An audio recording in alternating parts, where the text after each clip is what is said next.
అసలు ఏం జరుగుతుందో అర్థం కావటం లేదు. నా చిన్నప్పుడైతే ఎప్పుడో 60 ఏళ్ళు దాటితే గానీ గుండెపోటు అనే మాట వినేవాడిని గాదు. ఇప్పుడు చూస్తే 6 ఏళ్ల పిల్లవాడికి గుండెపోటు అంటే అది అసలు జీర్ణించుకోవటమే చాలా కష్టంగా ఉంది. మొన్న గడిచిన ఇదే వారం గురువారంన ఉదయం పూట ఆంధ్రప్రదేశ్ విశాఖపట్నంలో లిటిల్ గార్డెన్ స్కూల్ అనే ఆ స్కూల్‌లో ప్రణయ్ తేజ్ అనే 6 ఏళ్ల విద్యార్థి తన తరగతి గదిలోనే గుండె ఆగి మరణించాడు. ప్రణయ్ ఆ పేరు చూడండి ఎంత బావుందో. ప్రణయ్ అంటే ప్రేమ, అనురాగం.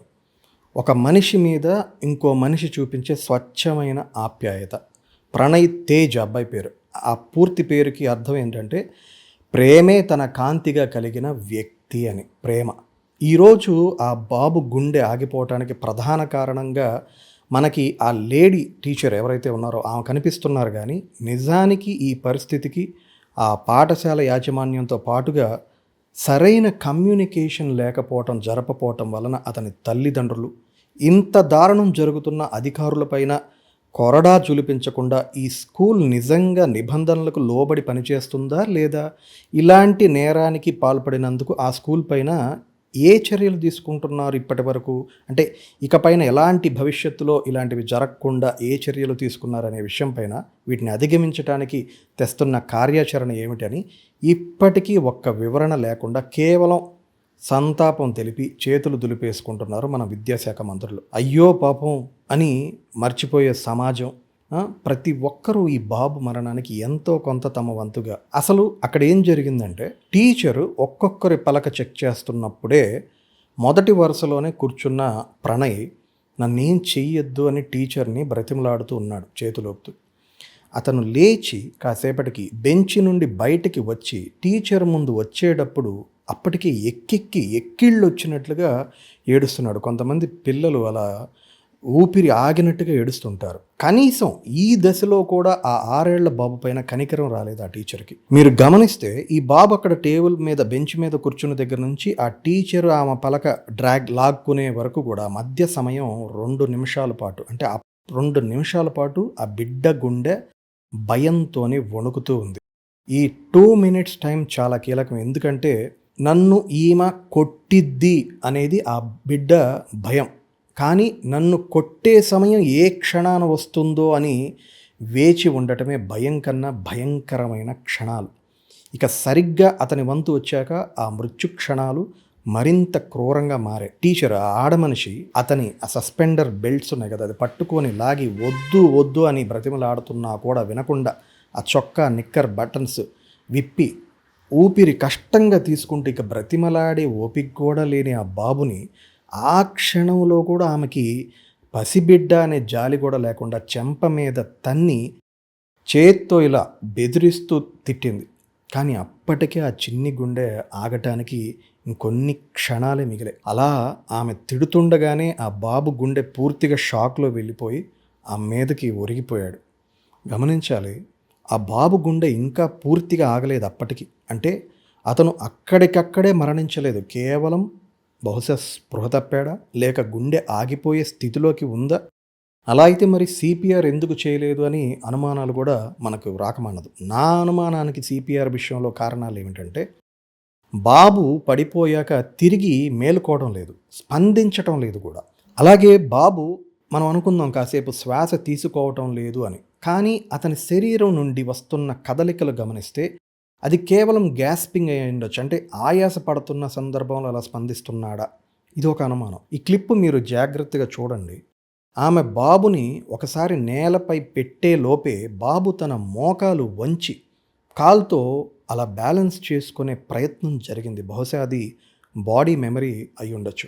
అలాగే బయట నుండి ఇంకొక స్టాఫ్ వచ్చేలోపు పరుగున అతని ఊపిరి తీసుకుంటున్నట్లుగా బాబు ఇంకా ఎక్కి ఏడుస్తున్నట్లుగా అతని భుజాలు కూడా కదిలాయి. జాగ్రత్తగా గమనించండి. ఆమె రాకముందు ఆ టీచర్ చేతిలో ఆ బాబు భుజాలని.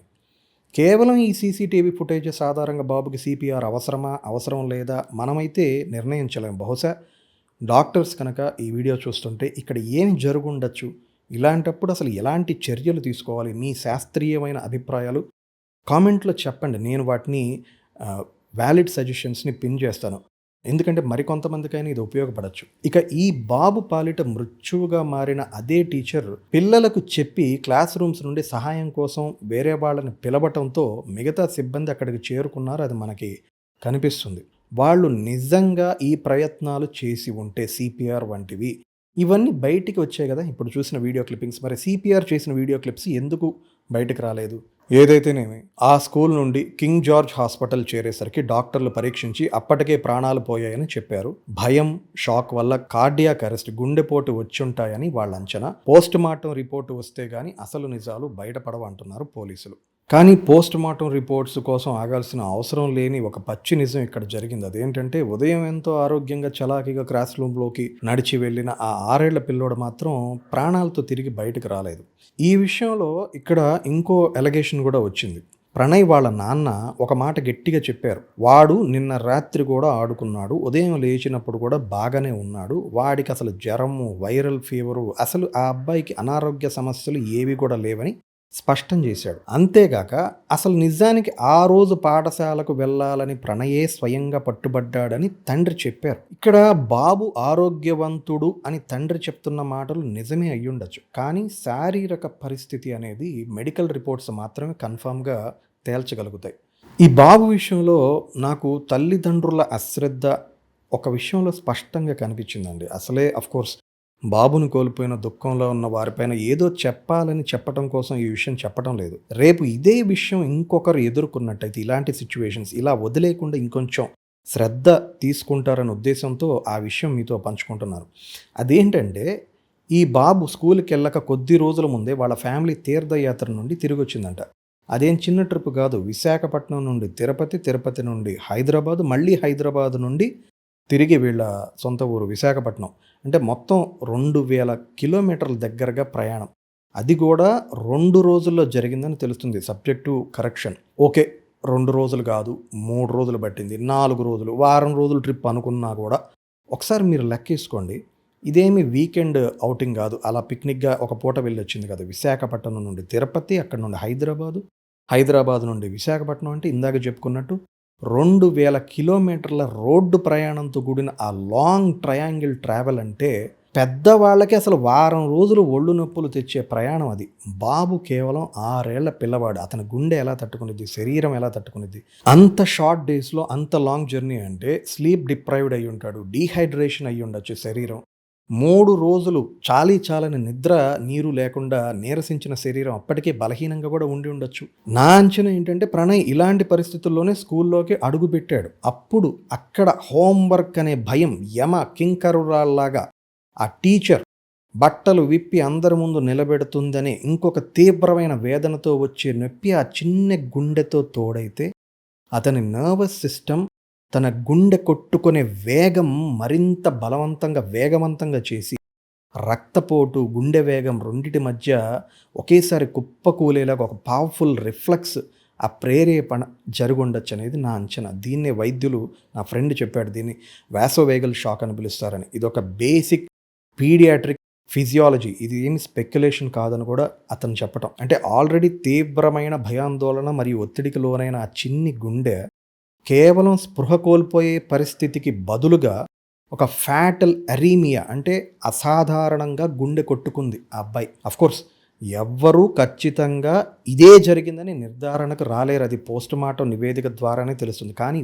ఊపిరి ఎగబీలుస్తూ భయంతో ఉగ్గబెట్టిన ప్రణయ్ని ఆ క్షణాల్లో అయినా విడిచిపెట్టేసి ఉంటే ఇంత ప్రమాదం జరిగేది కాదేమో. కానీ ఆమె కొట్టిన ఆ చెంప దెబ్బ అతని మరణానికి దారితీసే శాస్త్రీయ ప్రక్రియ మాత్రం ఇదే అని డాక్టర్స్, నా ఫ్రెండ్స్ చెప్పారు.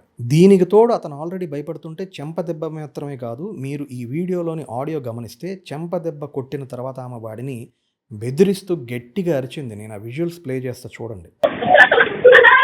ఇన్ని షాక్స్ ఆ చిన్న గుండె ఎలా తట్టుకుంటుందండి? అండ్ ఇక్కడ చాలామంది తేలిగ్గా ఇది కూడా ఒక అంశమేనా అన్నట్టుగా తీసిపారేసే విషయం ఏంటంటే, అతను బాగానే కనిపిస్తున్నాడన్న కారణం చేత స్కూల్కి పంపించే విషయంలో అతని తల్లిదండ్రులు అంచనా పూర్తిగా తప్పు కాదు, అలానే రైట్ కూడా కాదు. బహుశా అతను అలాగే ఉత్సాహంగా ఉండి ఉండొచ్చు.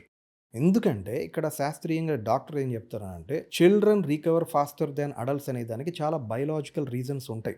అంటే పిల్లలు ఈవెన్ దో ఆ డీప్ స్లీపు, హైడ్రేషన్ మెయింటైన్ చేయకపోయినా కూడా మెదడుకి, కీలక అవయవాలకి ఇక నేను ఇవ్వలేను అనే ఆఖరి నిమిషం వరకు కూడా వాళ్ళ శరీరం ఎప్పుడు ఆ ఎనర్జీ పంప్ చేస్తూ, పుష్ చేస్తూనే ఉంటుందంట. అందుకే మీకు బయట నుండి చూసినప్పుడు ఏముందిలే వాడు బానే ఆడుకుంటున్నాడు కదా! నవ్వుతూ బాగానే ఎగురుతున్నాడు, అందరితో పలకరిస్తున్నాడు, ఉత్సాహంగా ఉన్నాడు. ఎప్పట్లాగే బడికి నడుచుకుంటూ వెళ్తున్నాడు గదా! అని ఒక సాధారణ ఎవ్రీడే స్టూడెంట్ లాగే కనిపిస్తాడు. కానీ ఇలాంటి పరిస్థితుల్లోనే చిన్న పిల్లల్లో శరీరాల్లో సైలెంట్‌గా లోలోపలే కనిపించకుండా మెల్లగా ఆ అలసట కాస్త సడెన్‌గా కుప్పకూలిపోయే స్థితికి చేరుకుంటుంది. అందుకే మనకి పెద్దవాళ్ళు ఎప్పుడైనా పిల్లలు ఆటల్లో పడితే అన్నీ మర్చిపోతారు వీళ్ళని చెప్పి మధ్యలో పిలిచి, "రేయ్! నీళ్లు తాగరా" అని త్రాగించి వాడి చెమటలు మొహం అంతా తుడిచి కాసేపు వాడికట్లా కొంగుతో అమ్మైనా, అమ్మమ్మైనా అట్లా విసిరి కాసేపు అలా నెమ్మది చేసి అప్పుడు వాళ్ళని పో ఆడుకో, ఎక్కువ ఎండలో ఆడవాకు ఇలాంటి మాటలు చెప్తారు. అండ్ ఇలాంటి ఘోరాలు గతంలో కూడా జరిగాయి. హుజురాబాద్‌లో హోంవర్క్ పూర్తి చేయలేదనే కారణంతో దెబ్బలు తిన్న 10 ఏళ్ల బాలుడి మృతి చెందాడు. ఇది ఎప్పుడు జరిగిందో తెలుసా? ఎప్పుడో 11 ఏళ్ల క్రితం జరిగిన విషయం. అయినా ఇక్కడ కారణం సేమే హోంవర్క్. సరే ఇప్పుడంటే సెన్సిటివ్‌గా ఉంటున్నారు. మొబైల్ అడిక్షను, హైపర్ యాటిట్యూడ్ అంటున్నారు. మరి 2015లో ఏం కారణాలు చెప్తారు? అదే హోంవర్క్. ఇదే ఏడాదిలో బెంగుళూరులోని ఒక ప్రైవేటు పాఠశాలలో ఉదయం పూట ఎక్సర్సైజ్ చేస్తున్న సమయంలో పీటీ టీచర్ బాలుడిని తీవ్రంగా కొట్టాడని, ఆ పైన బలవంతంగా మైదానంలో పనిష్మెంట్ కింద పరిగెత్తించడం వల్లే ఆ బాలుడు స్పృహ తప్పి పడిపోయాడని అతని తల్లిదండ్రులు, బంధువులు ఆరోపించారు. ఇది వార్తల్లోకి వచ్చింది. సరే వాళ్ళు ఇన్వెస్టిగేషన్‌లో అది కాదని తేల్చారు. ఏదేమైనా ఆరోపణ ఏదైనా కూడా ఈ బాబు 6థ్ క్లాస్ చదువుతున్న స్టూడెంట్. అతను మరణించిన విషయం మాత్రం వాస్తవం. ఇది స్కూల్లోనే జరిగింది.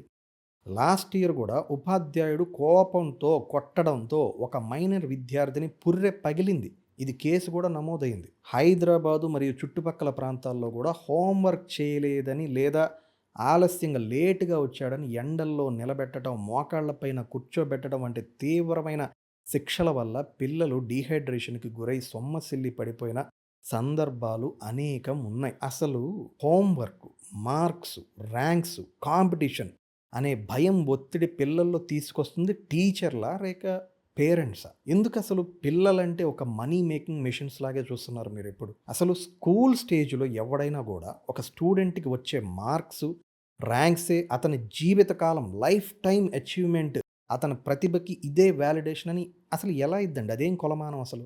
నిజానికి ఎప్పుడో 2009లోనే విద్యా హక్కు చట్టం భారతీయ తరగతి గదుల్లో విద్యార్థిని కొట్టడాన్ని నిషేధించింది. బాలల న్యాయ చట్ట ప్రకారం someone in charge of a child, అది టీచర్ అవ్వచ్చు, పేరెంట్స్ అవ్వచ్చు, గార్డియన్స్ ఎవరైనా సరే వాళ్ళతో ఇలా కొట్టటాలు, బెదిరించటాలు, క్రూరంగా ప్రవర్తించడం వంటివి చేస్తే మాత్రం అదొక నాన్ బెయిలబుల్ అఫెన్స్, బెయిల్ దొరకని తీవ్రమైన నేరంగా పరిగణించబడుతుంది అని 2009లోనే చట్టాలున్నాయి. ఆంధ్రప్రదేశ్ విద్యాశాఖ మంత్రి ఇదొక హృదయ విదారకమైంది అని పేర్కొంటూ చట్టపరమైన చర్యలు తీసుకుంటామని హామీ ఇచ్చారు. ఓకే. ఇక్కడ ప్రశ్న ఏమిటంటే, నాకు తెలిసి చాలామంది ప్రభుత్వ పాఠశాలలో ఇలాంటివి అఫ్‌కోర్స్ వాళ్ళకి పూర్తి అవగాహనతోనే ఉంటారు ఈ చట్టాలపైన.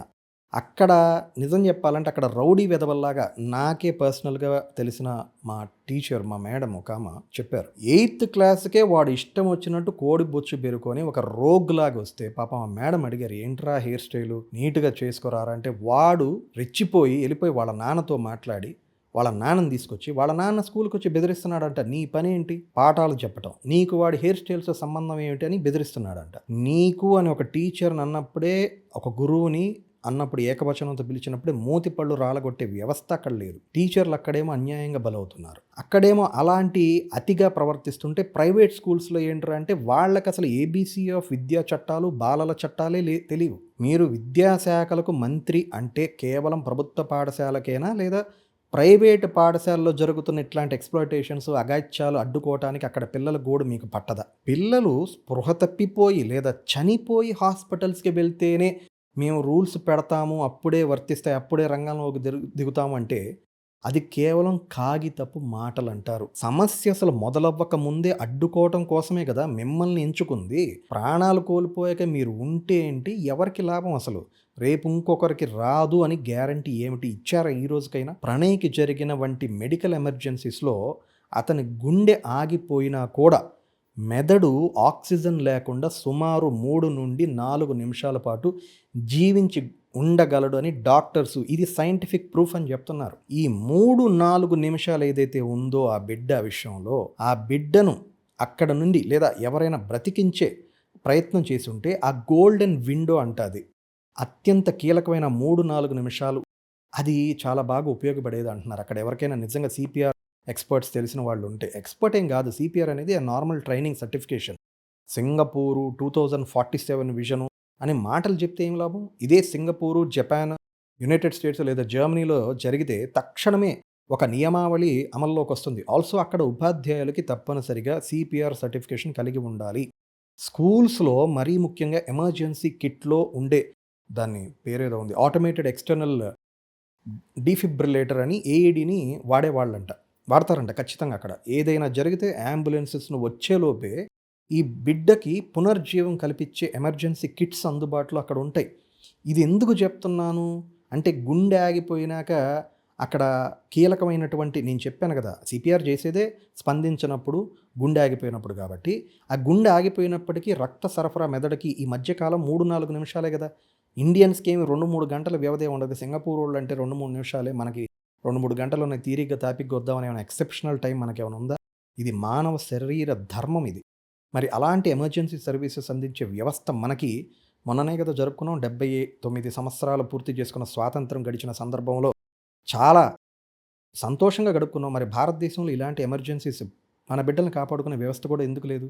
ఎందుకంటే మనమందరం కూడా ఒక అత్యంత విషపూరితమైన జీవన విధానాన్ని చాలా నార్మలైజ్ చేసేసాం.